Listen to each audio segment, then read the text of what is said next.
یا اہل بیت کے دشمنوں پہ لعنت بے شک اور محمد و آل محمد صلوات لا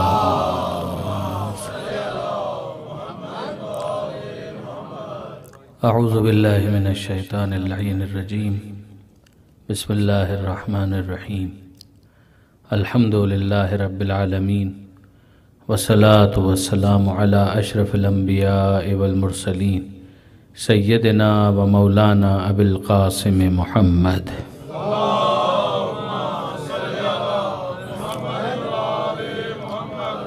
و اہل بیتہ الطیبین الطاہرین المعصومین المظلومین المنتجبین المنتخبین المیامین لا سیما علی الامام المنتظر والحجة الثانی عشر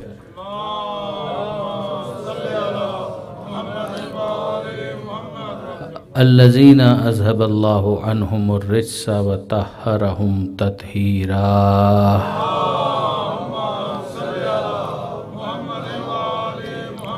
واللعنۃ الدائمۃ الباقیۃ علی اعدائہم اجمعین من یوم ظلمہم الی قیام یوم الدین رب اشرح لی صدری ویسر لی امری واحلل عقدۃ من لسانی یفقہوا قولی وجلنی خالصا لوجہک الکریم یا اللہ صلوات علی محمد و آل محمد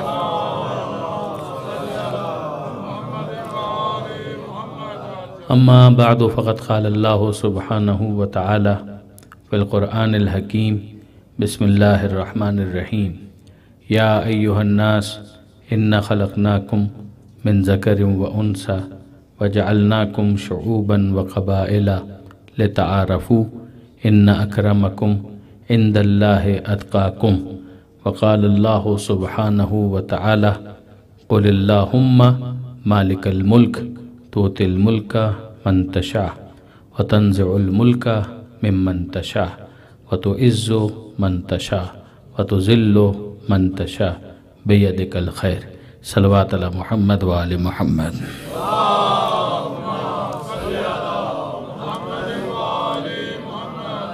برادران عزیز و خواہران محترم، آپ نے محسوس کیا ہوگا کہ آج میں نے سرنامہ کلام میں ایک آیت کا اضافہ کیا ہے۔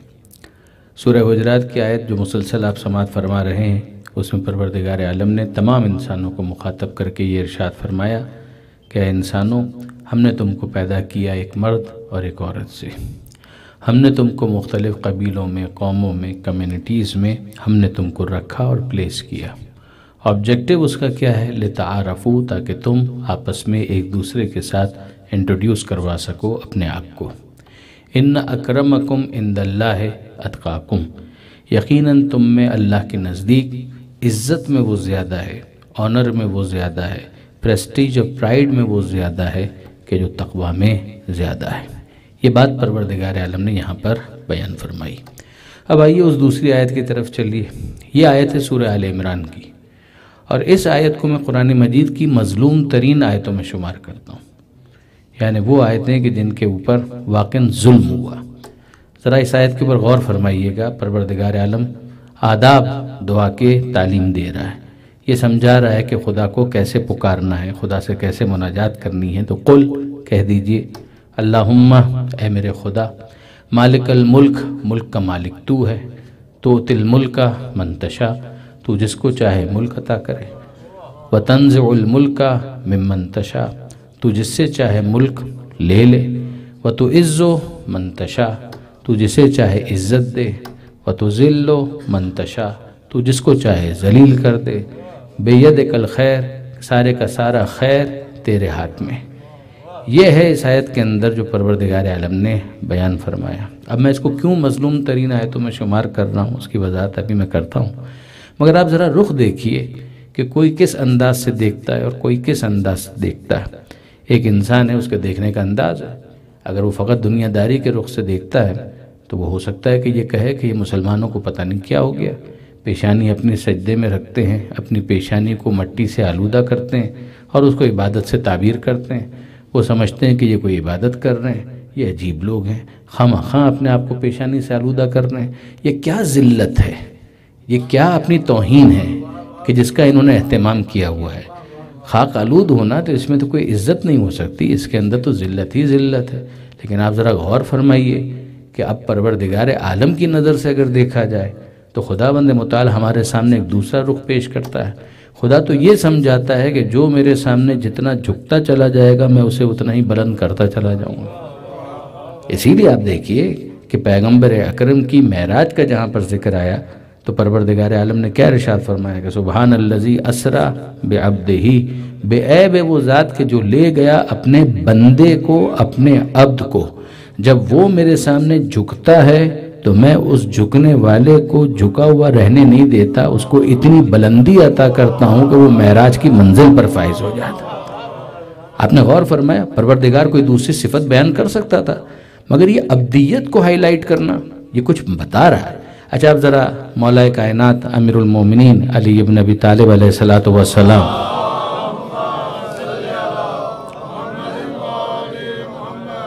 ذرا ترتیب کے ساتھ دیکھیے گا کہ مولا کائنات کی یہ مناجات کے الفاظ جو مفاتی میں بھی آپ کو مل جائیں گے کہ مولا پروردگار عالم کو مخاطب کر کے کیا کہہ رہا ہے، کیا فرما رہے ہیں؟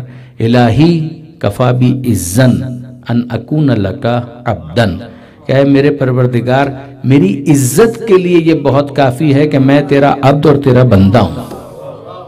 یعنی کمال ہے کہ مولا یہ فرما رہے ہیں میری عزت کے لیے، یعنی عزت کا عبدیت کے ساتھ تعلق ہے۔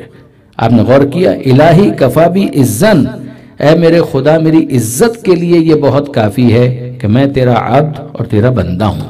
وکفا بی فخرن، اور میرے فخر کے لیے یہ بہت کافی ہے ان تکون علی ربن، کہ تو میرا رب اور میرا پروردگار ہے۔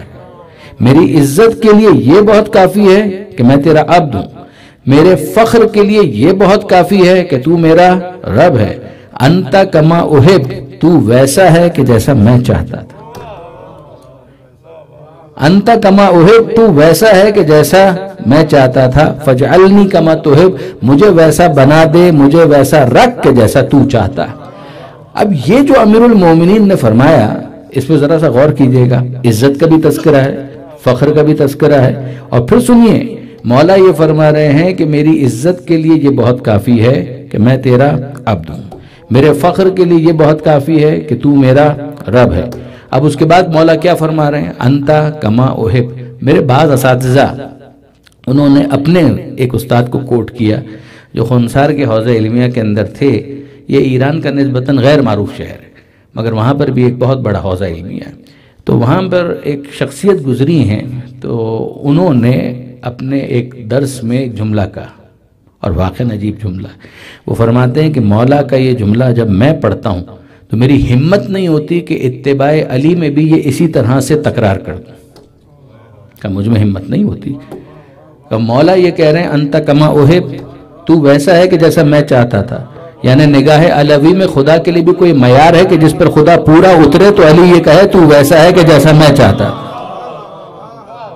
آپ نے اندازہ کیا کہ تو ویسا ہے کہ جیسا میں چاہتا تھا، کہ میری تو ہمت ہی نہیں ہوتی۔ میں جب خدا کو مخاطب کرتا ہوں تو اسلوب مولا کا لیتا ہوں، مگر تھوڑا تصرف کرتا ہوں۔ میں یہ کہتا ہوں انتا کما احب، تو ویسا ہے کہ جیسا میں چاہتا ہوں۔ میری حیثیت کیا ہے؟ تو اس سے بہت بڑھ کر ہے کہ جیسا میں چاہ سکتا ہوں، تو اس سے بہت بڑھ کر ہے کہ جیسا میں سوچ سکتا ہوں۔ فجعلنی کما تحب، مجھے بس ویسا بنا کہ جیسا تو چاہتا ہے۔ اور یہاں میں علامہ سید علی نقی صاحب کا ایک تبصرہ آپ کے سامنے ذکر کروں گا کہ وہ فرمایا کرتے تھے کہ مولا نے خدا کو مخاطب کیا، ہم ہمت کر کے مولا کو مخاطب کریں۔ مولا نے خدا کو مخاطب کر کے کیا کہا؟ مولا نے خدا کو مخاطب کر کے کہا تو ویسا ہے کہ جیسا میں چاہتا تھا۔ اب ہم مولا کو مخاطب کر کے کہیں کہ مولا ہم نے آپ کو ویسا مولا پایا کہ جیسا ایک ماننے والا چاہ سکتا تھا، ہمیں ویسا ماننے والا بنا دیجئے کہ جیسا آپ چاہتے ہیں۔ آپ نے غور فرمایا، اب یہ طے ہے کہ مولا اپنے ماننے والے کو جاہل نہیں دیکھنا چاہتے، مولا اپنے ماننے والے کو مغلظات بکنے والا نہیں دیکھنا چاہتے، مولا اپنے ماننے والے کو خائن نہیں دیکھنا چاہتے، مولا اپنے ماننے والے کو علم دوست دیکھنا چاہتے ہیں، امین دیکھنا چاہتے ہیں، سچا دیکھنا چاہتے ہیں، ملنسار دیکھنا چاہتے ہیں، دکھ درد میں شریک دیکھنا چاہتے ہیں، لیگ پولنگ کرنے والا اور کریکٹر اسیسینیشن کرنے والا نہیں دیکھنا چاہتے۔ درود بھیجئے محمد و آل محمد۔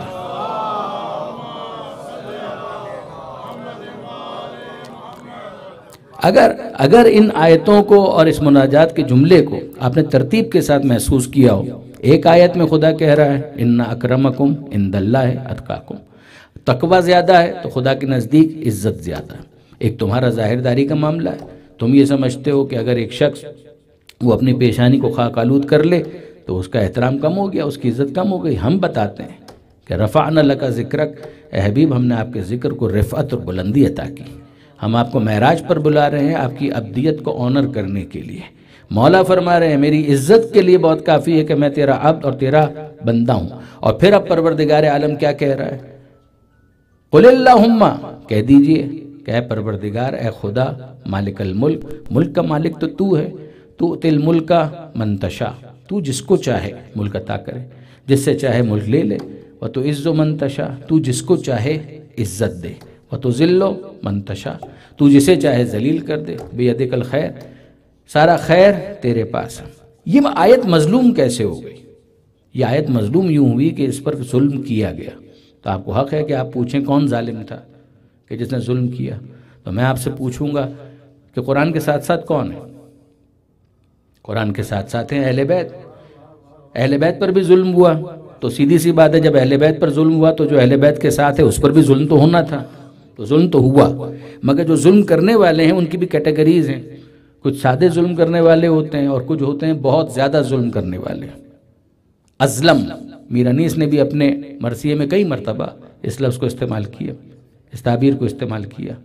تو یقین جانیے کہ آل محمد کے دشمنوں کی جب آپ فہرست مرتب کریں گے تو ٹاپ آف دا لسٹ آپ کو یزید کا نام ملے گا۔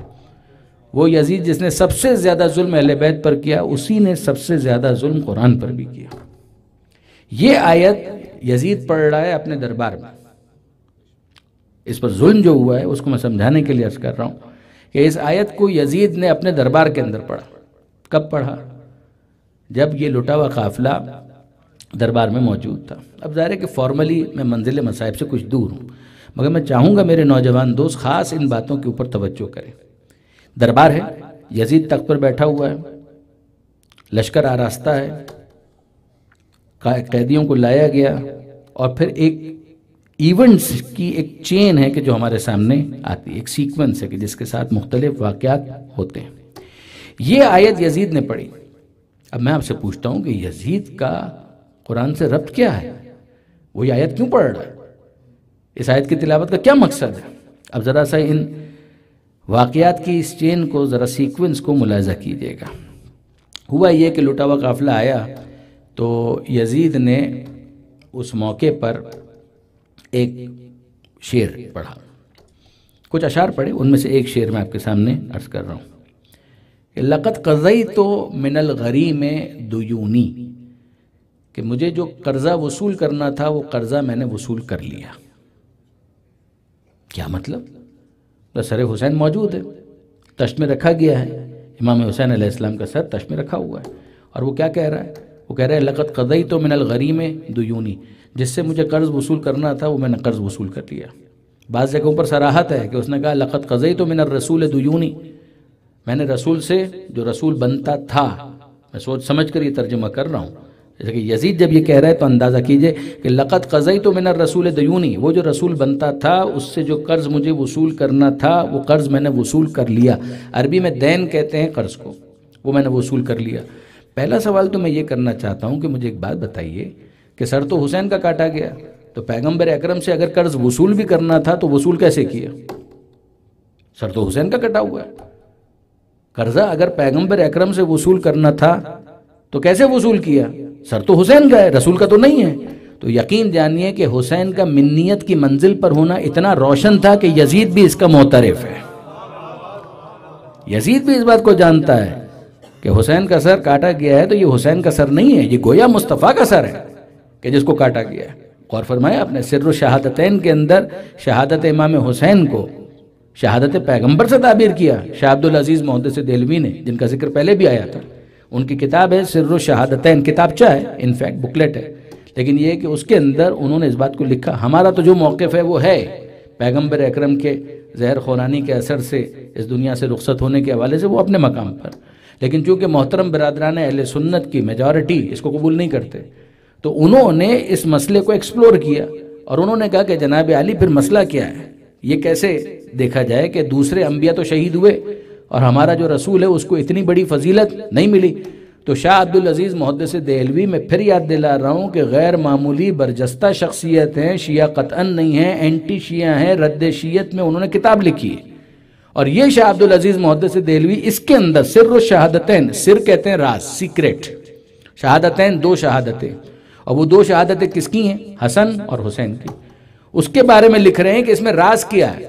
تو وہ فرماتے ہیں کہ راز یہ ہے کہ حالات کچھ ایسے تھے کہ حضور جو ہمارے نبی ہیں ان کی شہادت ہو جاتی تو اسلام کو اتنا صدمہ پہنچتا کہ امت برداشت نہ کر پاتی، لہٰذا پروردگار عالم نے بظاہر اپنے رسول کو فضیلت شہادت سے محروم رکھا، مگر چونکہ پروردگار کو یہ گوارا نہ تھا کہ اس کا حبیب جو کہ علت غائی کائنات ہے، یعنی جس کی خاطر کائنات کو بنایا گیا، وہ اس صفت سے فضیلت سے محروم رہے، تو پروردگار عالم نے یہ کیا کہ جو ان کی منیت کی منزل پر تھے ان 2 کا انتخاب کر کے دونوں کو شہادت دی۔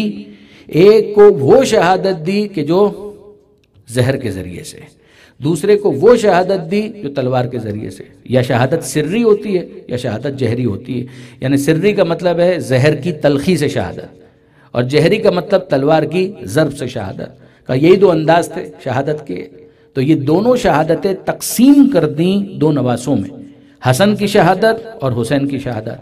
اور وہ کہتے ہیں کہ حسن کی شہادت نہیں ہے، یہ حسن کی شہادت حضور کی شہادت کا، حسین کی شہادت کا حسین کی شہادت نہیں ہے، حسین کی شہادت کا حضور کی شہادت ہے۔ اب یہاں پر ہمارے علماء نے، یہاں تک تو شاہ عبدالعزیز نے لکھا، مگر یہاں پھر ہمارے علماء نے نقطہ رسی کی، اور انہوں نے بہت خوبصورت تبصرہ کیا، کئی علماء نے تبصرہ کیا۔ انہوں نے کہا کہ منطقی نتیجہ پھر اس سے آگے بڑھ کر بھی نکالیے نا، کہ جب آپ یہ مانتے ہیں کہ حسن کی شہادت حضور کی شہادت ہے، حسین کی شہادت حضور کی شہادت ہے، تو یہ بھی تو مانیے حسن کا قاتل حضور کا قاتل ہے، حسین کا قاتل حضور کا قاتل ہے۔ درود بھیجیے گا محمد و آل محمد پر۔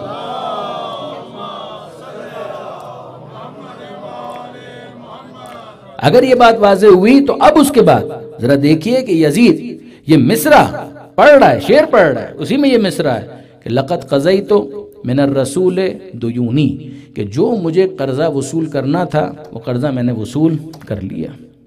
یہ حسین کا سر موجود ہے، مجھے مصطفیٰ سے، حضور سے جو قرض وصول کرنا تھا وہ اس قتل کے ذریعے سے میں نے وصول کر لیا۔ اب میں آپ سے پوچھتا ہوں وہ قرضہ تھا کیا؟ بھئی امام حسین کو تو شہید کر دیا، وہ قرضہ تھا کیا جو وہ وصول کرنا چاہ رہا تھا؟ آگے بڑھیے، اسی دربار میں آگے یزید نے ایک اور شعر پڑھا، لیتا اشیاخی بے بدرن شہدو، کاش میرے بدر کے بزرگ زندہ ہوتے تو وہ دیکھتے۔ لیتا کاش، اشیاخ یہ شیخ کی جمع ہے، شیخ کی جمع شیوخ بھی ہے، اشیاخ اسی سے نکلا ہے، مشائخ اردو میں بھی استعمال ہونے والا لفظ ہے، شیخ یعنی بزرگ۔ لیتا اشیاخی، کاش میرے بزرگ بے بدرن، بدر والے یعنی جو بدر میں مارے گئے، شہدو وہ ہوتے تو وہ دیکھتے کہ میں نے کیسے ان کا بدلہ لیا، اور جب وہ دیکھتے تو کیا کرتے؟ وہ مجھے دعائیں دیتے، اے یزید تیرے ہاتھ کبھی شل نہ ہوں، اے یزید تو جیتا رہے، تو سلامت رہے کہ تو نے ہم کو خوش کر دیا۔ اب میں آپ سے پوچھتا ہوں کہ اس میں کون سا قرض ہے کہ جس کو اس نے ہائی لائٹ کیا؟ کبھی میرے بزرگ تھے کہ جو بدر میں موجود تھے، یہ بدر میں جو اس کے بزرگ موجود تھے تو کس کی طرف سے آئے تھے؟ مشرکین مکہ کی طرف سے۔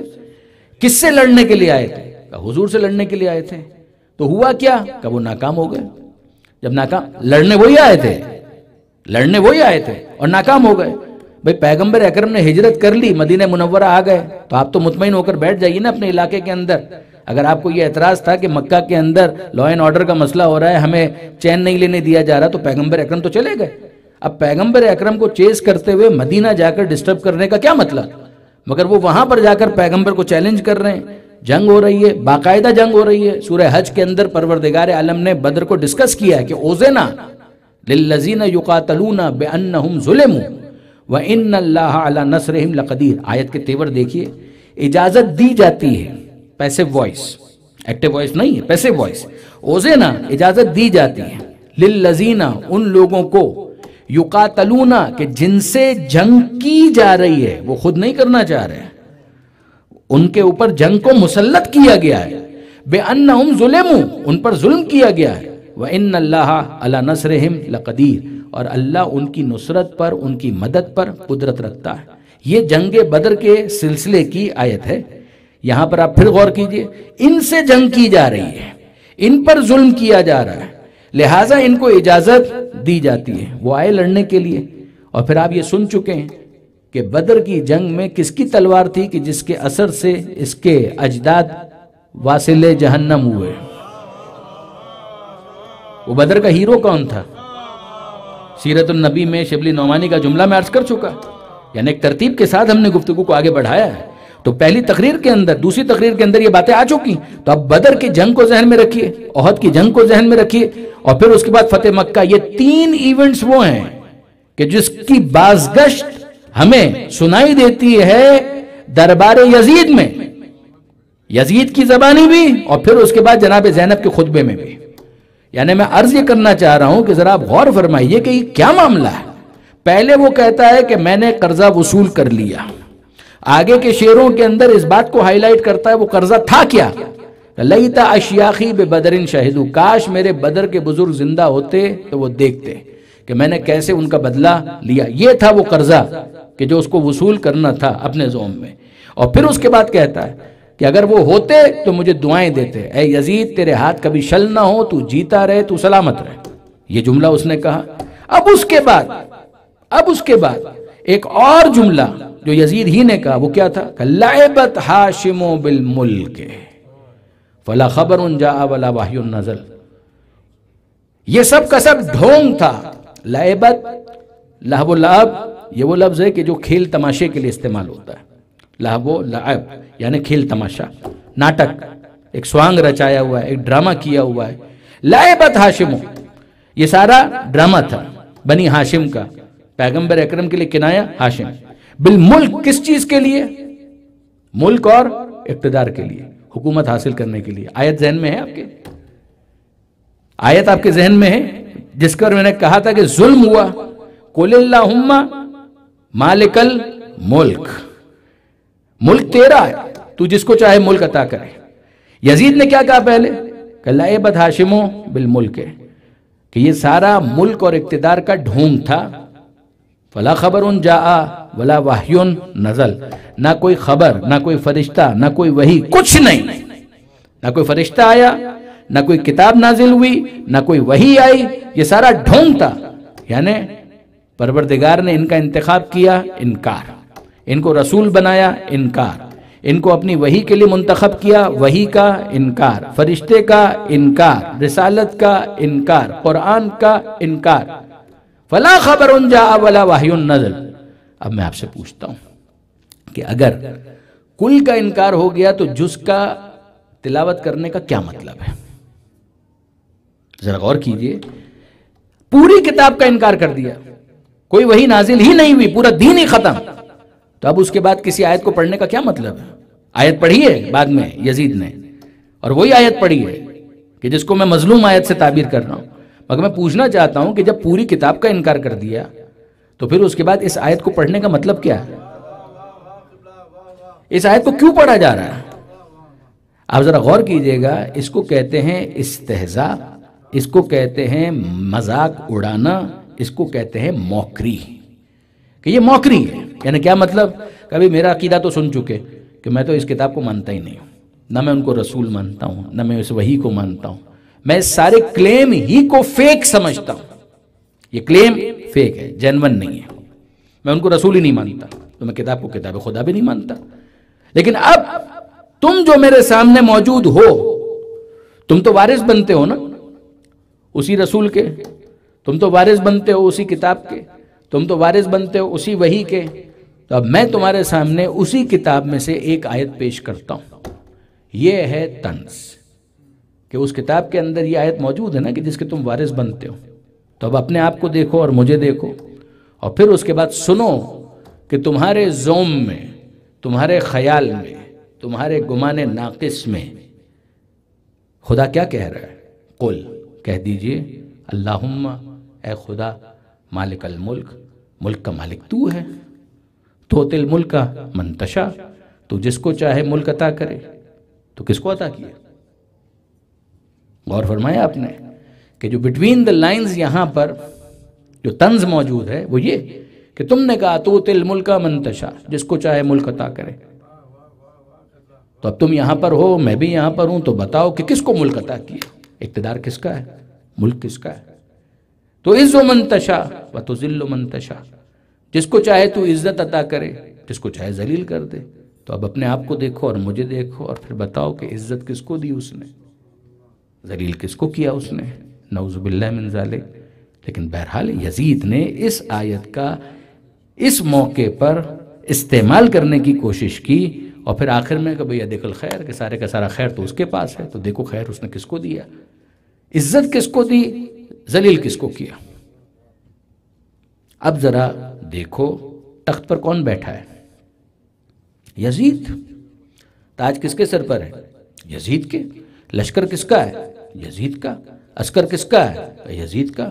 رنگین دسترخوان کس کا ہے؟ یزید کا۔ کہ یہ سب کس کا ہے؟ کہ یزید کا۔ فوجیں کس کی ہیں؟ یزید کی۔ امور مملکت منظم ہے، ڈسپلنڈ ہیں، آرگنائزڈ ہیں، بیوروکریسی سب موجود ہے، یہ سب کس کا ہے؟ کہ میرا۔ جب میرا ہے تو اس کا مطلب یہ ہے کہ تو عز من تشاء۔ رسن بستہ کون ہے؟ تم۔ قیدی کون ہے؟ تم۔ قتل کس کو کیا گیا؟ سر کس کا کاٹ کر لایا گیا؟ تمہارا، تمہارے وارث کا۔ تو ذل من تشاء۔ غور فرمایا آپ نے، یہ ہے اس آیت کے اوپر ظلم، یہ ہے اس آیت کے اوپر ظلم کہ یزید اس آیت کو پیش کر رہا ہے اس موقع پر۔ اچھا، اب اس آیت کو اس طرح سے استعمال کرنا یہ کہلائے گا فالیسی، یعنی کوئی برہان نہیں ہے، آرگومنٹ نہیں ہے، اس کو کہتے ہیں مغالطہ، کہ ایک مغالطے کو اس طرح سے ڈیکوریٹ کر کے پریزنٹ کرنا کہ سامنے والے کو یہ لگے کہ یہ تو بہت بڑی دلیل دی ہے اس نے۔ اب آپ ذرا غور کیجئے، اس کے جواب میں پھر جناب زینب نے اپنا خطبہ ارشاد فرمایا۔ جناب زینب نے جو خطبہ ارشاد فرمایا ہے وہ اس پوائنٹ پر، اس مقام پر، کہ جب یزید نے یہ ساری باتیں کہہ لیں، پھر اس کے بعد بنت علی کھڑی ہوئی اور جناب زینب سلام اللہ علیہا نے مخاطب کیا اور خطبہ ارشاد فرمایا۔ اور ابھی اس خطبے کے کچھ نکات میں آپ کے سامنے پیش کرتا ہوں، لیکن برادران عزیز، پہلے میں آپ کو دعوت دوں گا کہ آپ ذرا غور کیجئے کہ یزید جو کہہ رہا ہے، اگر یہ فلسفہ، یہ تھیوری، یہ نظریہ ٹھیک ہے، ازیوم کرتے ہیں کہ اگر یہ صحیح ہے، تو اس کا مطلب کیا ہے؟ اس کا مطلب یہ ہے کہ اس دنیا کے اندر سب کچھ ٹھیک ہو رہا ہے، اس دنیا کے اندر کچھ غلط ہو ہی نہیں رہا۔ یہ دنیا ایک بڑی آئیڈیل پلیس ہے کہ جہاں پر کچھ غلط ہوتا ہی نہیں، جو کچھ بھی ہوتا ہے بالکل صحیح ہوتا ہے، نہ یہاں پر کوئی چور ہوتا ہے، نہ کوئی ڈاکو ہوتا ہے، نہ کوئی جھوٹ بولتا ہے، نہ کوئی خیانت کرتا ہے، نہ کوئی مظلوم ہوتا ہے، نہ کوئی ظالم ہوتا ہے۔ اس لیے کہ ہر ظالم کو ظلم کرنے کے بعد یہ آیت پڑھنے کا حق آپ نے دے دیا کہ تو عز من تشاء و تذل من تشاء۔ ہر گناہگار کو گناہ کے بعد یہ حق مل جائے گا کہ وہ کہے تو عز من تشاء و تذل من تشاء۔ یعنی آپ کی خدمت میں مثال عرض کروں لائٹر نوٹ پر، کہ آپ فرض کیجئے کہ ایک شخص ہے، وہ چوری کرتا ہے 4-5 گھروں کے اندر، اور گھر میں موجود افراد کو ایک کمرے کے اندر قیدی بنا کے رکھ دیتا ہے، سارا مال لوٹ کے لے آتا ہے، اور پھر وہ اپنے گھر میں اس سارے مال کو دیکھے اور کہے تو عز من تشاء و تذل من تشاء۔ اگلا جملہ یہی تھا، You took my words، کہ ایک ڈاکو ہے، وہ ایک چوراہے پر کھڑا ہو جائے، پاکستان میں تو یہ بہت ہوتا ہے، آپ لوگوں کو اب یہ سابقہ کم پڑتا ہوگا، آپ کے لیے اب یہ خبر ہے، ہمارا تجربہ ہے، ہمارا تجربہ ہے۔ یعنی انصاف کی بات یہ ہے کہ شہر کراچی کے اندر تو آپ رینڈملی کسی کو بھی پوچھ لیں کہ کتنی مرتبہ تمہارا موبائل گیا، تو میں شاید منجتن کی نسبت سے اس اعتبار سے لیڈ لے جاؤں گا کہ 5 مرتبہ تو میرا بھی موبائل گیا۔ جب تک میں اپنے پروفائل کی وجہ سے تھوڑا سا گاڑیوں کے اندر محدود ہو گیا، ورنہ شاید اب تک 8-10 موبائل جا چکے ہوتے۔ مگر میں آپ سے پوچھتا ہوں کہ اگر ایک ڈاکو ہے، چوراہے پر کھڑا ہو جائے، ہاتھ میں ریوالور ہو، گن ہو، کچھ بھی ہو، اور وہ لوگوں کے موبائل فون چھیننا شروع کر دے، اور پھر وہ سارے موبائل فون وہ لے کر آئے اپنے گھر میں، اور اپنے ساتھی ڈاکوؤں کے ساتھ مل کر اس کو دیکھے اور وہ کہے کہ ھذا من فضل ربی، کہ یہ ہے میرے رب کا فضل، تو عز من تشاء و تذل من تشاء، تو جس کو چاہے عزت عطا کرے، تو جس کو چاہے ذلیل کر دے۔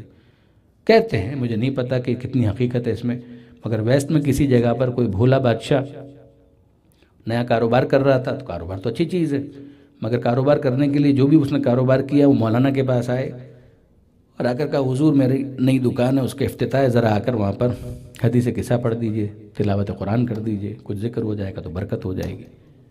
کہا چلیے، ان کے ساتھ گئے، کہا کہ کتنا اچھا مومن ہے، مغرب میں بھی خدا کو نہیں بھولا، ویسٹ میں بھی اس نے خدا کو نہیں فراموش کیا، کاروبار کا افتتاح ہو رہا ہے، بلا رہا ہے تاکہ میں حدیث قصہ پڑھ دوں، دعا پڑھ دوں، قرآن مجید کی تلاوت کر دوں، تو حدیث قصہ وغیرہ پڑھ بھی دی۔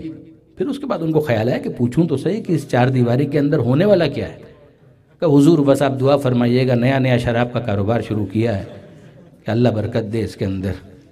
تو اب آپ مجھے انصاف سے بتائیے، کوئی نائٹ کلب کھول رہا ہے کہ ھذا من فضل ربی، کوئی جوئے کا اڈا چلا رہا ہے کہ ھذا من فضل ربی، اور پھر اس کے بعد رزق میں برکت ہو جائے کہ تو عز من تشاء و تذل من تشاء، تو جس کو چاہے عزت۔ یعنی اس کا مطلب یہ ہے کہ دنیا میں کچھ غلط ہوتا ہی نہیں، جو ہوتا ہے ٹھیک ہوتا ہے، جو ہوتا ہے صحیح ہوتا ہے۔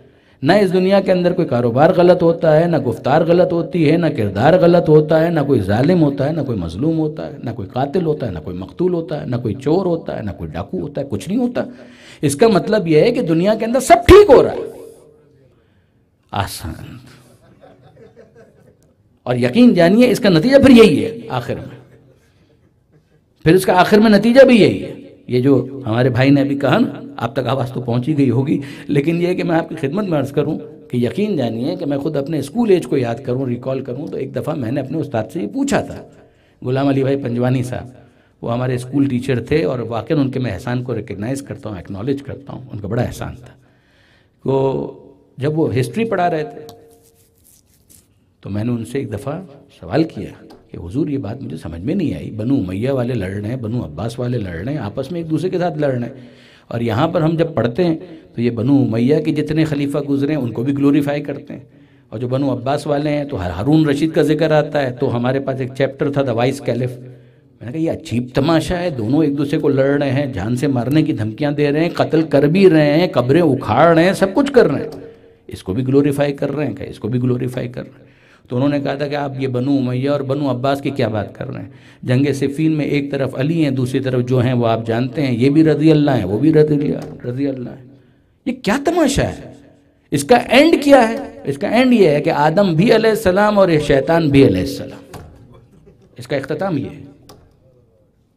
اس کا مطلب یہ ہے کہ دنیا کے اندر کچھ غلط ہوتا ہی نہیں ہے، پھر تو جو کچھ ہوتا ہے وہ صحیح ہوتا ہے، کچھ غلط نہیں ہوتا، ہر ایک کو گلوریفائی کیجئے۔ نہیں برادران عزیز، the world is not an ideal place، یہاں صحیح بھی ہوتا ہے، غلط بھی ہوتا ہے۔ صحیح وہ ہے کہ جو منشاء پروردگار ہے، صحیح وہ ہے جو منشاء رحمان ہے، غلط وہ ہے جو منشاء شیطان ہے۔ آپ کہاں منشاء رحمان کو منشاء شیطان کے ساتھ کنفیوز کر رہے ہیں؟ پروردگار عالم اگر ان تمام تر چیزوں کے اوپر مطمئن تھا تو نہ اس کو کسی نبی کو بھیجنے کی ضرورت تھی، نہ کتاب نازل کرنے کی ضرورت تھی، نہ کسی کو اسوہ حسنہ کے طور پر انٹروڈیوس کروانے کی ضرورت تھی۔ نہیں، ایسا نہیں ہے۔ اس دنیا کے اندر ہم کوئی آئیڈیل سچویشن کو فیس نہیں کر رہے، اسی لیے تو قیامت ضروری ہے۔ ورنہ آپ مجھے بتائیے کتنے ہی ایسے افراد ہیں کہ جو اس دنیا سے مظلوم چلے گئے، جس کو مظلوم قتل کر دیا گیا وہ تو مظلوم چلا گیا، حساب کب ہوگا؟ اس کو انصاف کب ملے گا؟ ایک وہ شخص ہے کہ جس نے حرام سے بنگلہ بنا لیا، محل بنا لیا۔ ایک وہ ہے کہ جو مزدور تھا، حلال کماتا تھا، لیکن یہ ہے کہ زندگی بھر جھونپڑی بھی نہیں بنا پایا۔ وہ اپنے محل کے اندر اطمینان سے سو رہا ہے، ہیٹر لگا کر اگر سردی ہے، ایئر کنڈیشن کھول کے اگر گرمی ہے، اس کے پاس عیاشی کی ساری سہولیات موجود ہیں، اور دوسری طرف وہ بیچارہ مزدور ہے کہ جو دن بھر پسینے میں اٹا ہوا ہے، گرد و غبار پسینہ بہہ رہا ہے، اس کے پیر دیکھیں تو جوتا بھی پھٹا ہوا ہے، اس کے لباس کو دیکھیں تو کوئی پرفیوم بھی نہیں، کچھ بھی نہیں ہے۔ یہ بیچارہ وہ ہے کہ جو رات کو اینٹ کو تکیہ بنا کر فٹ پاتھ پر سو جاتا ہے، کماتا حلال ہے۔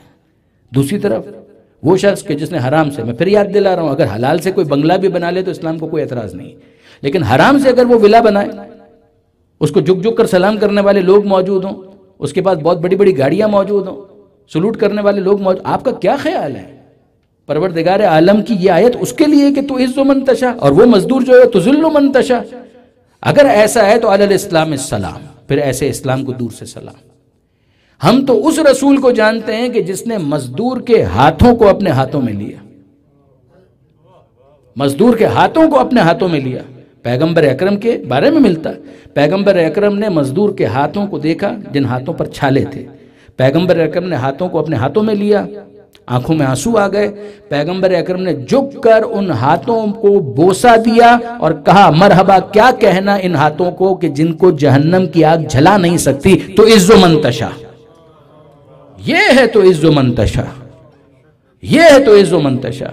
برادران عزیز، اگر اتنی سطحیت کا مظاہرہ کیا جائے کہ اس بنیادی اصولی کو نہیں سمجھا گیا کہ کیا فقط شوشہ، فقط ریاکاری، فقط دکھاوا، اس کے ذریعے سے اگر کوئی انسان بظاہر دنیا کے اندر اپنا اسٹیچر بڑا کر لیتا ہے تو کیا وہ خدا کی طرف سے معزز سمجھا جائے گا اور تو عز و منتشا کا مصداق بن جائے گا؟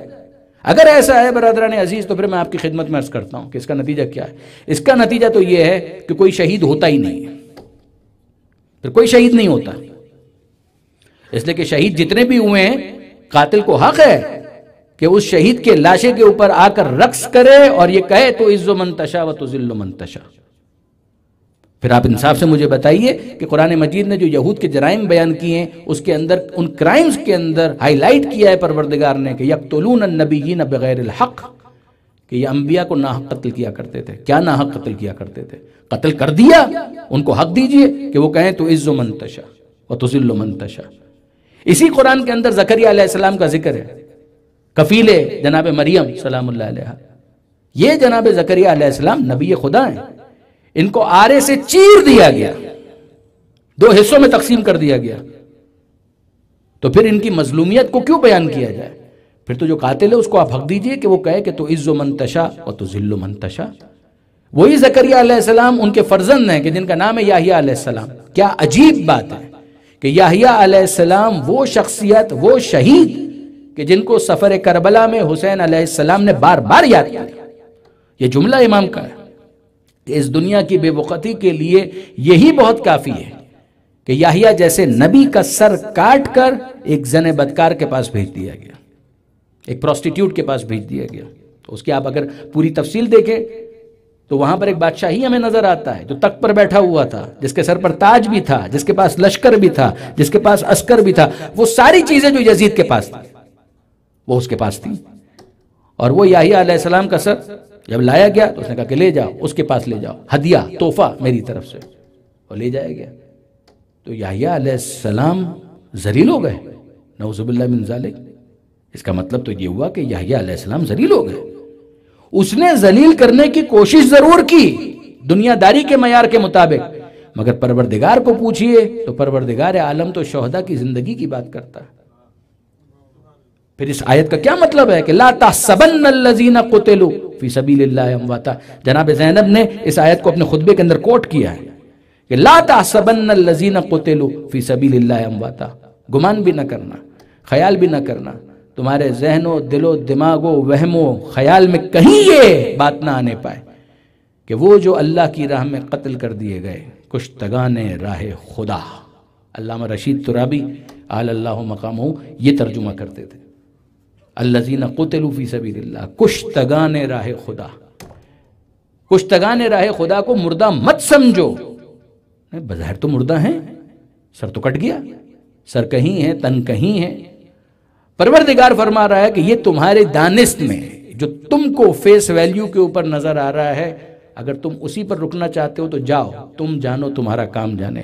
ہم سے اگر پوچھتے ہو کہ ہم نے کیوں کہا تھا تو عز و منتشا و تذل منتشا، تو آپ سنو کہ جو ہماری راہ میں قتل کیے گئے ہیں انہیں مردہ مت سمجھو، بل احیاء، بلکہ وہ زندہ ہیں، عند ربہم یرزقون، اور اپنے رب کے پاس مسلسل رزق پا رہے ہیں۔ یہ ہے تو عز و منتشا، وہ ہے تو ذل و منتشا۔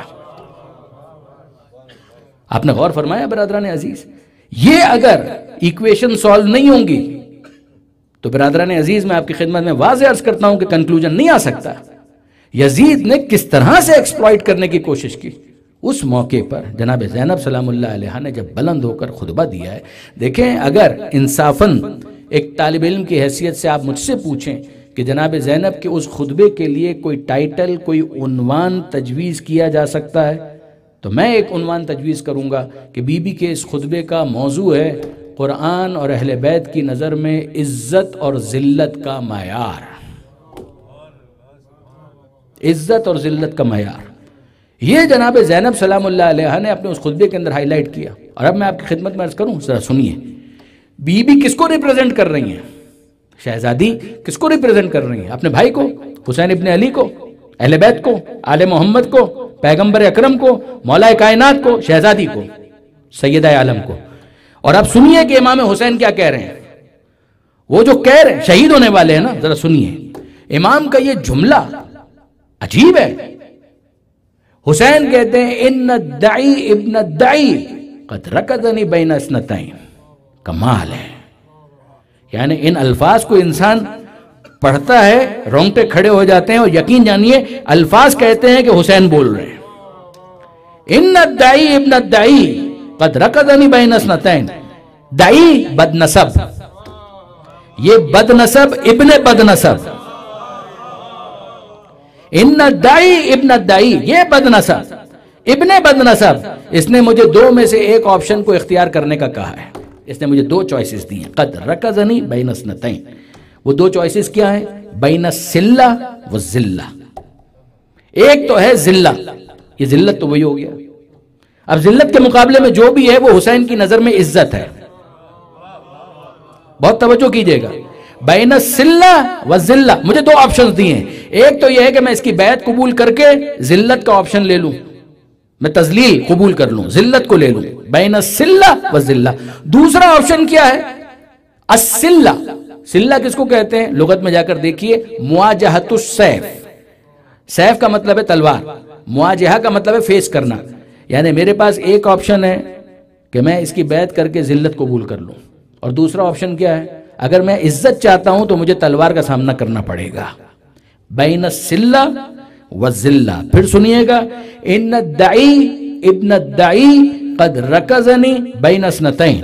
اس بد نسب ابن بد نسب نے مجھے دو میں سے ایک چوائس اختیار کرنے کا کہا ہے.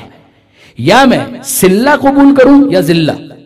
ذلت اس کی بیعت کر کے ذلت قبول کر لوں، اور یا میں تلواروں کا سامنا کروں. عزت اس میں ہے، حسین کہہ رہے ہیں. اور اب حسین ابن علی اپنا فیصلہ سناتے ہیں. مجھے یہ دو چوائسز دی ہیں، اب میرا فیصلہ سنو. ہیہات من الذلہ، ہیہات من الذلہ. یہ جو شعار بن گیا نا، ہیہات دور ہے، ہیہات ہیہات دور ہے، منا ہم سے، صرف مجھ سے نہیں، صرف مجھ سے نہیں، منا ہم سے، ہم آل محمد سے دور ہے. ہیہات منا الذلہ، یعنی یہ لفظ اگر آپ دیکھیں، ذلت ہم سے دور ہے. ذلت کی مجال نہیں ہے کہ وہ ہم تک آ سکے. ہیہات منا الذلہ. اس نے مجھ سے یہ کہا کہ میں دو میں سے کوئی ایک آپشن لوں، یا ذلت یا مواجہۃ السیف، یعنی عزت اس میں. ٹھیک ہے، مگر سنو، ہیہات منا الذلہ، ذلت کی مجال نہیں ہے کہ وہ ہم تک پہنچ سکے، ذلت ہم سے دور ہے. یہ امام نے کہا. اب اس کے بعد اگلا جملہ ذرا سنیے گا. حسین کہتے ہیں، جس کا خلاصہ یہ ہے کہ میں اور ذلت، یاد رکھنا میں کبھی ذلت قبول نہیں کر سکتا. نہ مجھے قرآن اجازت دیتا ہے، نہ مجھے مصطفیٰ کا فرمان اجازت دیتا ہے. یہ دو جملے ہوئے. نہ مجھے قرآن اجازت دیتا ہے، نہ مجھے مصطفیٰ کا فرمان اجازت دیتا ہے. وہ گود جس میں میں پل کر بڑا ہوا ہوں، اس کی حرارت مجھے اجازت نہیں دیتی کہ میں ذلت قبول کروں.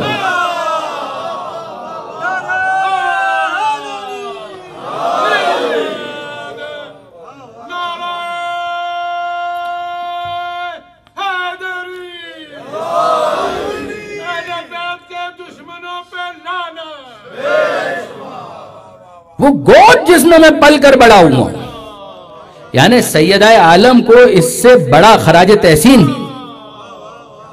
بی بی کا جو مرتبہ اور مقام ہے، مگر حسین خراج تحسین پیش کریں کہ جس گود میں پل کر میں بڑا ہوا ہوں، اس گود کی پاکیزگی، اس گود کی حرارت مجھے اجازت نہیں دیتی کہ میں اس ذلت کو قبول کروں. تو اب میں آگے بڑھ کر پوچھتا ہوں کہ فرزند رسول پر کیا ہوگا؟ کہ ہم تلواروں کا مقابلہ کریں گے. کہ حسین اس کے بعد کیا ہوگا؟ آپ تو قتل کر دیے جائیں گے. کہ ہو جاؤں، آپ قتل ہو جائیں گے، آپ کا سر کاٹ لیا جائے گا، کاٹ لیا جائے، آپ کا لاشا پامال ہو جائے گا، ہو جائے. تو یہ سب جب ہوگا تو یہ ذلت نہیں ہے. حسین کہہ رہے ہیں یہ ذلت نہیں ہے. حسین کہہ رہے ہیں کہ یہ ذلت، وہ اپنی کوشش کر رہا ہے، میں بتا رہا ہوں یہ ذلت نہیں ہے. میرا فیصلہ یہ ہے کہ یہ ذلت نہیں ہے. تو حسین کیا سمجھانا چاہ رہے ہیں کہ ذرا سمجھو کہ عزت اور ذلت کا معیار کیا ہے. یہ یاد رکھنا، میں پامال ہو جاؤں مگر دین کو پامال نہیں ہونے دوں گا. یہ ہے وہ منزل کہ جہاں پر پھر آیت نے آواز دی تو عز من تشاء و تذل من تشاء. وہ جس کو چاہے عزت عطا کرے، وہ جس کو چاہے ذلیل کر دے. اب میں آپ کی خدمت میں عرض کرتا ہوں برادران عزیز کہ بی بی نے جب اپنا خطبہ شروع کیا ہے نا، اس خطبے کے آغاز میں حمد و ثناء پروردگار کے بعد پھر جناب زینب سلام اللہ علیہا درود بھیجتی ہیں پیغمبر اکرم پر، آل محمد پر. شام والے تو اس کے بھی عادی نہیں تھے. اور پھر اس کے بعد بی بی نے یہ ارشاد فرمایا، صدق اللہ، اللہ نے سچ کہا، اللہ نے سچ کہا. اب ذرا آیتوں کا انتخاب دیکھیے. یہ جناب زینب آیتوں کا انتخاب کر رہی ہیں. بی بی کیا کہہ رہی ہیں؟ ثم کان عاقبۃ الذین اساءوا السوء. پھر انجام ان لوگوں کا کہ جنہوں نے برا کیا ان کا انجام برا ہوا. انجام ان کا کہ جنہوں نے برا کیا ان کا انجام برا ہوا.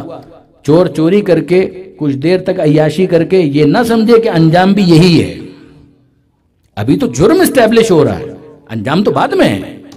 یہ جناب زینب نے آیت، پہلی آیت جس کا انتخاب کیا وہ یہ ہے کہ سچ کہا. اور پھر بی بی فرماتی ہیں ان کذبوا بآیات اللہ. وہ برا کیا تھا جو انہوں نے کیا؟ انہوں نے اللہ کی آیتوں کو جھٹلایا. وَكَانُوا بِهَا يَسْتَهْزِئُونَ، اور وہ اس کا مذاق اڑا رہے تھے. سورہ روم کی آیت ہے یہ، 30واں سورہ قرآن مجید کا. دو جرائم اس آیت کے اندر بیان کیے گئے. انہوں نے اللہ کی آیتوں کو جھٹلایا اور وہ اس کا مذاق اڑا رہے تھے. اب میں آپ سے پوچھتا ہوں جناب زینب کس چیز کو ریفر کر رہی ہیں؟ اس نے آیتوں کا انکار کیا، لعبت ہاشم بالملک، اور حسین کے لبوں کے ساتھ گستاخی کی. حسین کے لبوں سے بڑی کوئی نشانی ہو نہیں سکتی، یاد رکھیے گا. وَكَانُوا بِهَا يَسْتَهْزِئُونَ، یہ جناب زینب نے چارج شیٹ کیا، فرد جرم عائد کی. اور بی بی فرماتی ہے آیت یہ سنو، ثُمَّ كَانَ عَاقِبَةَ الَّذِينَ أَسَاءُوا السُّوءَ. پھر انجام ان لوگوں کا کہ جنہوں نے برا کیا ان کا انجام برا ہوا. انہوں نے کیا برا کیا تھا؟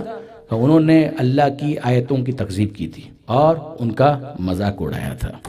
اب اس کے بعد جناب زینب فرماتے ہیں اَظَّنَنْتَ یا یزید. یعنی یہ ذرا غور کیجئے گا کہ یہ عجیب قیدی بی بی ہے کہ جو نام لے کر حاکم کو مخاطب کر رہی ہے. اے یزید، کنیت نہیں. عربوں کے اندر کنیت احترام کے لیے استعمال ہونے والا انداز ہے. حاکم کہا جائے، کسی لقب سے مخاطب کیا جائے. جناب زینب نے نام لیا، کنیت بھی نہیں. یا یزید، اے یزید تیرا کیا خیال ہے؟ یعنی اب آپ ذرا غور فرمائیے، جناب زینب نے اس خطبے کے پہلے حصے میں کہا یا یزید، اے یزید. دوسرے حصے کے اندر کہا امن الانصاف یبن الطلقاء، اے آزاد کردہ کی اولاد. کمال ہے. طلقاء کا مطلب ہے آزاد کردہ. یہ جملہ کب کہا تھا؟ پیغمبر اکرم نے کہا تھا. اس کے اجداد جس کے اوپر یہ فخر کر رہا تھا، جب فتح مکہ کا موقع تھا تو پیغمبر اکرم نے کہا تھا اذهبوا انتم الطلقاء، جاؤ جاؤ جاؤ. ہونا تو یہ چاہیے تھا کہ تم کو غلام بنایا جاتا، مگر جاؤ تم کو ہم آزاد کرتے ہیں، تم کو آزاد کرتے ہیں. طلقاء یہ اصطلاح بن گئی اور جناب زینب نے اس کا استعمال کیا، اے آزاد کردہ کی اولاد، اے آزاد کردہ کی اولاد. پہلے نام لیا یزید، پھر اس کے بعد کہا یا ابن الطلقاء، اے طلقاء آزاد کردہ کی اولاد. یہ دو باتیں ہوئی. تیسرے حصے میں جناب زینب نے ایک عجیب جملہ کہا کہ وقت یہ آ گیا کہ مجھے تجھے مخاطب کرنا پڑ رہا ہے، ورنہ میں تجھے اس قابل بھی نہیں سمجھتی کہ تجھے خطاب کیا جائے. یہ تینوں اگر حوالے یاد رہیں تو پھر اس کے بعد ایک مرتبہ پھر آیت کو یاد کیجئے کہ تُعِزُّ مَن تَشَاءُ وَتُذِلُّ مَن تَشَاءُ. تُعِزُّ مَن تَشَاءُ وَتُذِلُّ مَن تَشَاءُ. تو اور عزت کی بات کرتا ہے اور اب ذرا جناب زینب کے ان الفاظ کے اوپر غور کیجئے گا. ایک آیت وہ پڑھی بی بی نے، پھر اس کے بعد بی بی ارشاد فرماتی ہیں کہ لا یحسبن الذین کفروا، یہ بھی سورہ آل عمران کی آیت ہے. لا یحسبن الذین کفروا، وہ کہ جنہوں نے کفر اختیار کیا ہے وہ یہ گمان نہ کریں. لا یحسبن الذین کفروا انما نملی لهم خیرا لانفسهم، جو ہم ان کو مہلت دے رہے ہیں، اگر فوراً عذاب نازل نہیں ہو رہا اور ہم مہلت دے رہے ہیں تو یہ گمان نہ کریں کہ یہ ان کے لیے بہتر ہے. وہ کبھی یہ نہ سمجھیں کہ یہ ان کے لیے بہتر ہے. انما نملی لهم لیزدادوا اثما، اگر ہم مہلت دیتے ہیں تو اس کا کیا مقصد ہوتا ہے؟ میں خلاصہ کروں آپ کی خدمت میں، دو میں سے ایک چیز، یا وہ شرمندہ ہو کر توبہ کرے، راہ راست پر آ جائے، اور یا وہ اپنے گناہوں میں اور اضافہ کر لے. اگر آپ میں سے کوئی مجھ سے یہ کہے نا کہ پروردگار اتنا موقع دیتا کیوں ہے، فوراً گرفتار کر لے، فوراً پکڑ لے، یقین جانیے، توجہ کیجئے گا، اگر خدا ہر مجرم کو فوراً پکڑنا شروع کر دے تو کوئی ہور نہیں بن سکے گا.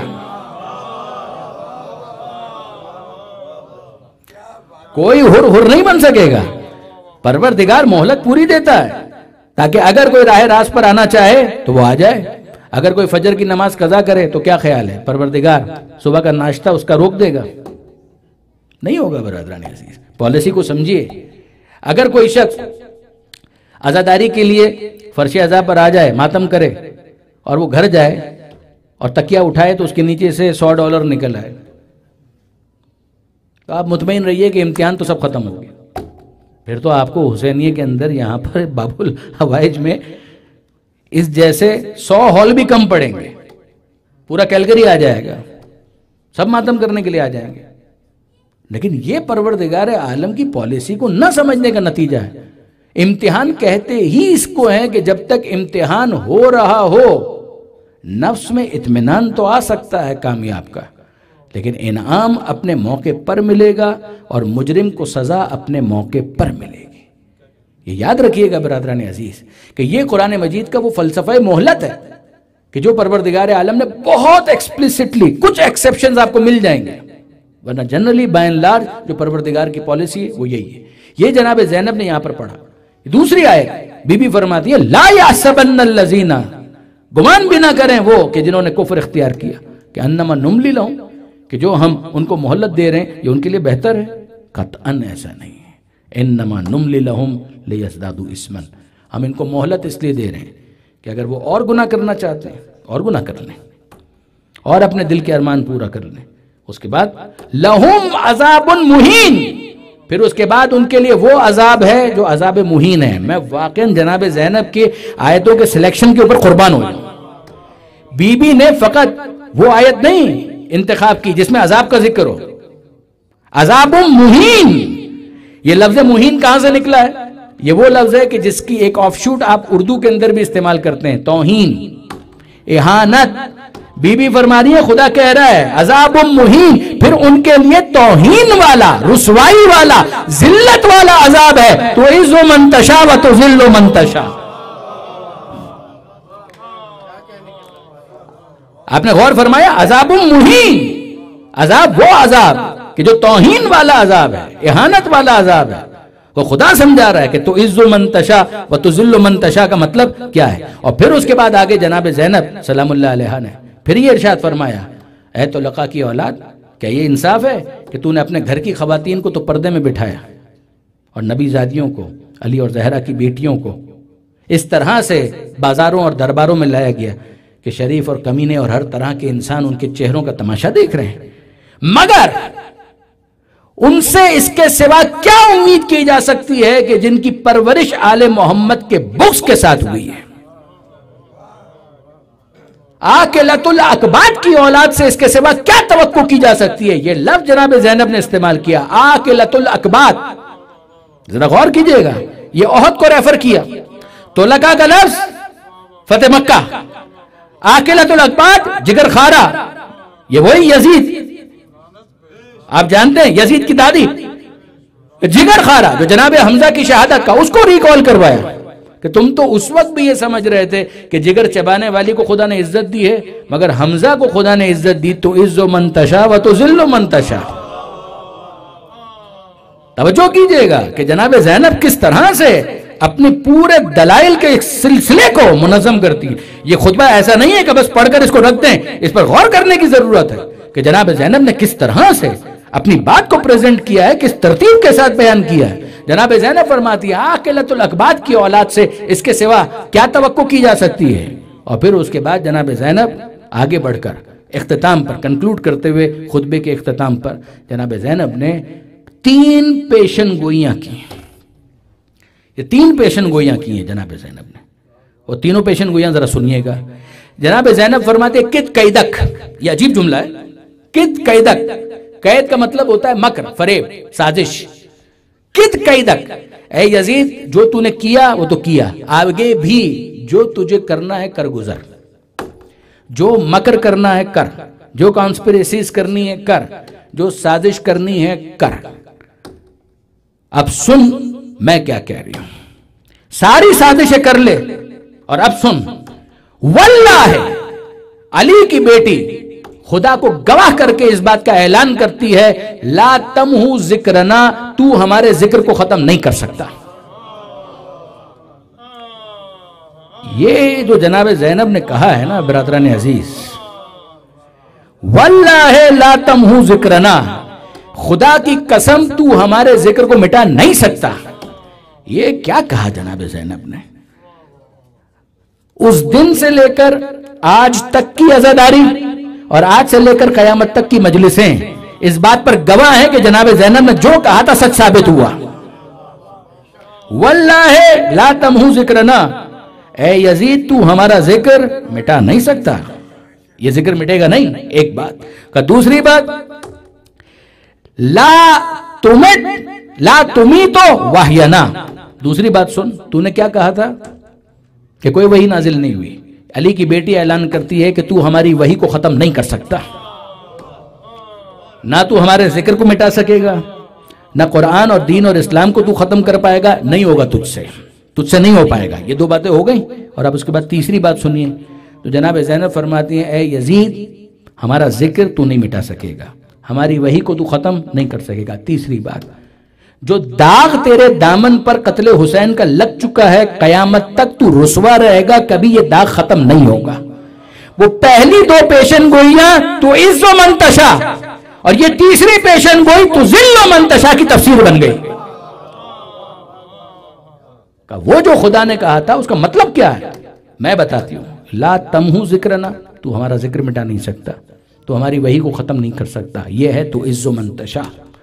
اور وہ جو تیرا دامن ہے داغدار ہو چکا, قتل حسین کی وجہ سے تیرا نام گالی بن جائے گا, قیامت تک تو رسوا ہو چکا. یہ ہے تو ذل و منتشا. اور واقعاً برادران عزیز کتنی سچی بات ہے. اور میں آپ کی خدمت میں عرض کروں کہ یہ مسلسل پالیسی رہی آل محمد کی کہ جب خدا کی بات آئے گی تو شکر ادا کریں گے, اور جب مجرموں کی بات آئے گی تو ایکسپوز کریں گے. جب خدا کی بات آئے گی تو شکر خدا انجام دیا جائے گا. امتحان اسی انداز سے ہوتا ہے, کبھی آفات کے ذریعے, مصیبتوں کے ذریعے, بندے کا اور خدا کا براہ راست معاملہ, کبھی بندے کا بندے کے ساتھ معاملہ. اس میں ایک بندہ ایک امتحان میں ناکام ہوتا ہے, اسی امتحان کے اندر دوسرا بندہ کامیاب ہوتا ہے.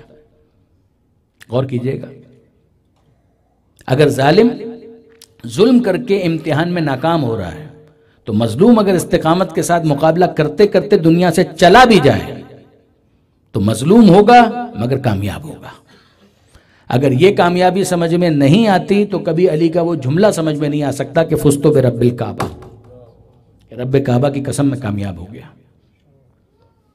اگر دنیا کو آئسولیشن میں دیکھیں گے تو یہ دنیا کبھی سمجھ میں نہیں آ سکتی. This is the first episode. Concluding episode جو آخرت کا ہے اس کے ساتھ ملا کر دیکھیے تو بہت ساری چیزیں واضح ہوں گی. وَبِالْآخِرَةِ هُمْ يُوقِنُونَ, یہ وہ ہیں کہ جو آخرت کے اوپر یقین رکھتے ہیں. آخرت کا مطلب اپنی مزاحمت یا اپنی کوششوں کو معطل کرنا نہیں ہے, سسپینڈ کرنا نہیں ہے, اپنی ساری کوششوں کے بعد نتیجے کو خدا کے سپرد کر دینا. یہ ہے آخرت پر یقین کا مطلب. بس برادران عزیز, وہ زینب کبریٰ ابن زیاد کا دربار ہو, تو یہ کہتی ہوئی نظر آتی ہیں جب ابن زیاد نے طنز کیا تھا کہ دیکھا خدا نے تمہارے ساتھ کیسا سلوک کیا، تو جناب زینب نے کہا خدا وما رأیت الا جمیلا، خدا سے ہم نے حسن و جمال و خوبصورتی کے سوا کچھ نہیں دیکھا، ہم نے صرف اور صرف حسن و جمال و خوبصورتی کو دیکھا۔ پروردگار نے ہمارے لیے اعزاز لکھ دیا، ہمارے شہداء کے لیے شہادت کا تاج ان کے سروں پر رکھ دیا، ہم پروردگار کے شکر گزار ہیں۔ ہاں تم مجرم ہو، ہم تمہیں ایکسپوز کرتے ہیں۔ یہی بات جب لٹا ہوا قافلہ پہنچا ہے تو جناب سید سجاد نے خطبہ دیا تھا، اس خطبے میں سید سجاد نے آغاز خطبہ میں یہ ارشاد فرمایا شکر ہے اس پروردگار کا کہ جس نے اس امتحان کے لیے ہم آل محمد کا انتخاب کیا۔ اور اس خطبے کے اختتام پر سید سجاد کہتے ہیں ہم سے تو محبت کا حکم دیا گیا تھا، اگر ظلم کرنے کا حکم دیا جاتا تب بھی اتنے مظالم نہ ڈھائے جاتے جو حکم محبت کے بعد ہم پر ڈھائے گئے۔ وہ شکر خدا، یہ مجرموں کو ایکسپوز کرنا، یہ ایک عجیب بیلنس ہے کہ جو آپ کو آل محمد کی سیرت کے اندر نظر آئے گا۔ مگر برادران عزیز چلیے اب اگر ہم پہنچ گئے اس لٹے ہوئے قافلے کے ساتھ شہر مدینہ تو ذرا دیکھیے کہ وہاں پر منظر کیا ہے۔ ایک عجیب منظر آپ کو نظر آئے گا کہ وہ جناب زینب کے جن کو شہر مدینہ پہنچنے کا بڑا ارمان تھا، مگر جب مدینہ نظر آیا، یثرب نظر آیا تو جناب زینب نے کہا بیٹا سید سجاد مجھ میں ہمت نہیں ہے، میں مدینہ میں کیسے داخل ہوں، میرے اندر ہمت نہیں ہے، میں نانا کے شہر میں کیسے داخل ہوں۔ سید سجاد نے عارضی خیموں کا انتظام کیا، عارضی خیمے لگائے گئے اور بیویاں ان خیموں کے اندر چلی گئیں۔ اور اب سید سجاد نے بشیر کو بلایا اور کہا بشیر تیرا باپ شاعر تھا، کیا تو بھی شعر کہتا ہے؟ کہا کہ ہاں فرزند رسول میں بھی کچھ شعر کہہ لیتا ہوں، کہ جا کر ہماری آمد کی اطلاع کر دے۔ اور اب بشیر یہ کہتا ہوا چلا یا اہل یثرب لا مقام لکم بہا، اے مدینہ کے رہنے والوں مدینہ رہنے کے قابل نہیں رہا، قتل الحسین و فدمعی مدرار، مدینہ کے رونق تو حسین تھے اور حسین قتل کر دیے گئے، میری آنکھیں خون کے آنسو رو رہی ہیں، تم بھی میرے ساتھ شریک گریہ ہو جاؤ، شریک ماتم ہو جاؤ۔ اور جب بشیر یہ کہہ رہا، اگلا مصرع بھی سنیے گا، وہ کہتے ہیں کہ وہی حسین کے جن کا سر اور جن کے دھڑ میں جدائی کر دی گئی، ڈال دی گئی، جن کا دھڑ رہ گیا کربلا میں اور جن کا سر نیزے پر بلند کر کے دیار بدیار پھرایا گیا۔ یہ بشیر نے اعلان کیا، اور جب بشیر اعلان کر رہے تھے تو پورا مدینہ باہر آ گیا، گھروں کے دروازے کھلنے لگے اور لوگ باہر آنا شروع ہوئے۔ محلہ بنی ہاشم، اللہ آپ کو لے جائے مدینہ منورہ، مسجد نبوی سے متصل یہ محلہ بنی ہاشم کا محلہ بنی ہاشم میں پہنچ کر بھی بشیر نے یہی اعلان کیا، کسی نے پورا اعلان سنا، کسی نے جزوی اعلان سنا، دروازے کھلنا شروع ہو گئے اور سب باہر آنا شروع ہو گئے۔ اور اب جو باہر آ رہے ہیں ان کے اندر محمد حنفیہ بھی ہیں، عبداللہ ابن جعفر طیار بھی ہیں جو جناب زینب کے شوہر ہیں، اسی طریقے سے ام البنین بھی ہیں، یہ سب باہر آ رہے ہیں۔ بشیر کہتے ہیں کہ اتنا مجمع تھا کہ تل دھرنے کی جگہ نہیں تھی، اور وہ سب میری باتوں کو سن رہے تھے۔ ایسے میں نے دیکھا کہ دوسری طرف کچھ فاصلے پر ایک بی بی کے ساتھ ایک بچہ ہے، اور وہ بچہ میری طرف لپک کر آنا چاہتا ہے، مجمع اتنا زیادہ تھا، مجھے ڈر لگا کہ اگر یہ اسی طرح سے آیا تو کچلا نہ جائے۔ میں اپنی سواری سے زمین پر آیا اور آگے بڑھ کر اس بچے کو میں نے اپنی گود میں لیا اور میں نے سوال کیا کہ فرزند تم کون ہو؟ کہا میں جو بھی ہوں، مجھے تو صرف اتنا بتا دو نئے کپڑے پہنوں یا کالے کپڑے پہنوں، لباس عزا زیب تن کروں یا خوشی کے کپڑے پہنوں؟ کہا بیٹا بس اتنا بتا دو تم کس کے فرزند ہو، تمہارے بابا کا نام کیا ہے؟ کہا میرے بابا کا نام عباس ہے۔ کہا کہ بیٹا اب خوشی منانے کا موقع گیا، جاؤ سوگ کے کپڑے پہنو، لباس عزا پہنو، تمہارا بابا اس دنیا کے اندر نہ رہا۔ یہ گفتگو ہو رہی تھی اور وہ بی بی آئی اور اس نے پوچھا کہ اے سنانے والے بتا تو صحیح تیرے پاس خبر کیا ہے، مجھے بتا حسین کے بارے میں تیرے پاس کیا خبر، حسین کے بارے میں تیرے پاس کیا خبر ہے؟ تو بشیر کہتا ہے حسین کے بارے میں پوچھتی ہیں آپ ہیں کون؟ کہا میرا نام ام البنین ہے، میرا نام ام البنین ہے۔ تو بشیر کہنے لگا کہ بی بی کو میں کیسے بتاؤں کہ اس کی اولاد میں سے اب کوئی زندہ نہیں ہے؟ تو میں نے کہا بی بی آپ کا عباس مارا گیا۔ کہا میں نے اپنے عباس کے بارے میں سوال نہیں کیا، میں نے اپنے عباس کے بارے میں نہیں پوچھا، بشیر کہتا ہے بی بی میں آپ کو پرسہ دیتا ہوں، آپ کے چاروں بیٹے اب اس دنیا میں نہیں ہیں۔ تو جناب ام البنین نے کہا میں نے اپنے چاروں بیٹوں کے بارے میں بھی نہیں پوچھا، مجھے حسین کے بارے میں بتاؤ۔ اور اب بشیر نے کہا کہ بی بی آپ کا حسین بھی اس دنیا میں نہ رہا۔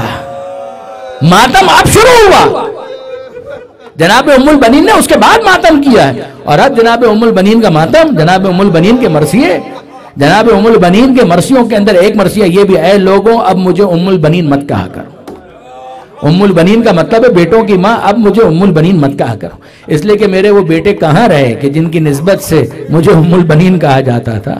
اور پھر کبھی عباس کو مخاطب کر کے جناب ام البنین کہتی ہیں اے میرے لال عباس، یہ لوگ مجھے کہتے ہیں کہ تو مارا گیا، مگر تیری ماں کو یقین نہیں آتا، اس لیے کہ میں نے تجھے جنم دیا ہے، میں نے تجھے دودھ پلایا ہے، میں نے تجھے پالا ہے، میں جانتی ہوں کہ میرا عباس کیسا ہے، یہ لوگ کہتے ہیں کہ تو مارا گیا مگر تیری ماں کو یقین نہیں آتا۔ ہاں مگر میرے لال عباس تیری ماں کو یقین آنے لگتا ہے۔ کیا عجیب بات ہے، پہلے کہا کہ یقین نہیں آتا اور بعد میں کہا ہاں مگر تیری ماں کو یقین آنے لگتا ہے کہ تو مارا گیا۔ کب یقین آنے لگتا ہے؟ جب میں سنتی ہوں کہ سکینہ کو تماچے لگے، جب میں سنتی ہوں کہ سکینہ کو تماچے لگے۔ اگر میرا عباس زندہ ہوتا، مجال ہے کسی کی کہ چھوٹی شہزادی کو تماچے مارے؟ اور میرے لال مجھے اور یقین آ جاتا ہے کہ تو مارا گیا جب میں سنتی ہوں کہ سید سجاد کا بستر کھینچ لیا گیا۔ اگر میرا لال عباس زندہ ہوتا تو کس کی مجال تھی کہ سید سجاد کو اذیت پہنچائے؟ اور میرے لال تیری ماں کو پورا یقین آ جاتا ہے کہ تو مارا گیا جب میں سنتی ہوں کہ زینب کی چادر چھن گئی۔ اگر میرا عباس زندہ ہوتا تو کس کی مجال تھی کہ شہزادی کی چادر پر آ؟